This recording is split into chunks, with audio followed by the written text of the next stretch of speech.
Hello guys, ako nga pala si Devil Killer, former top 7 global Teresla.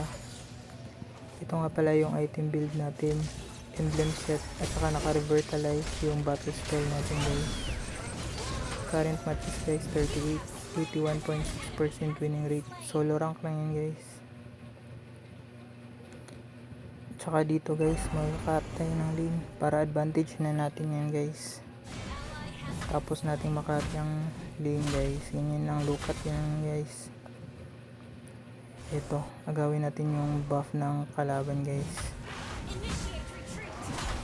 Yan. Pag dumating yung core guys, bigyan natin guys. Ayan. Core nila guys. Pupul guys. Yan.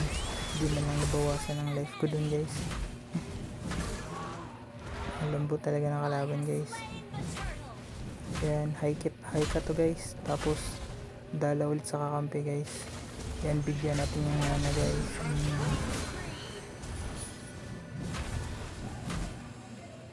Ito pa guys, edit.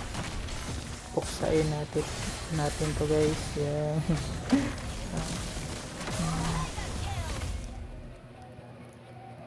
Tapos guys, kung pwede push kayo guys. Dito guys, 3 versus 2 kami dito guys. Nadali kami dito. Yan, katapusan na namin dito guys. Yan. 3 versus 2 yung guys ha. Nahirapan pa sila. Ito guys, 3 versus 2 ulit guys. Kami ulit dalawa ni Hylos guys. Pero dito iba ng resulta guys.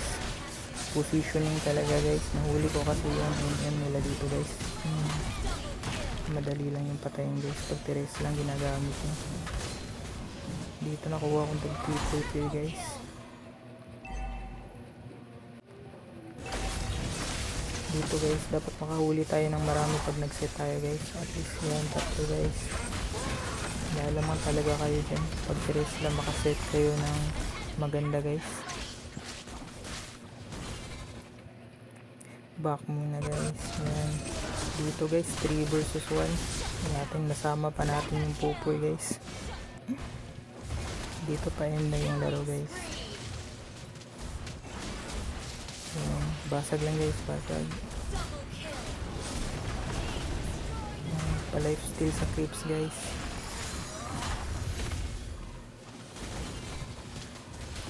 Ayan.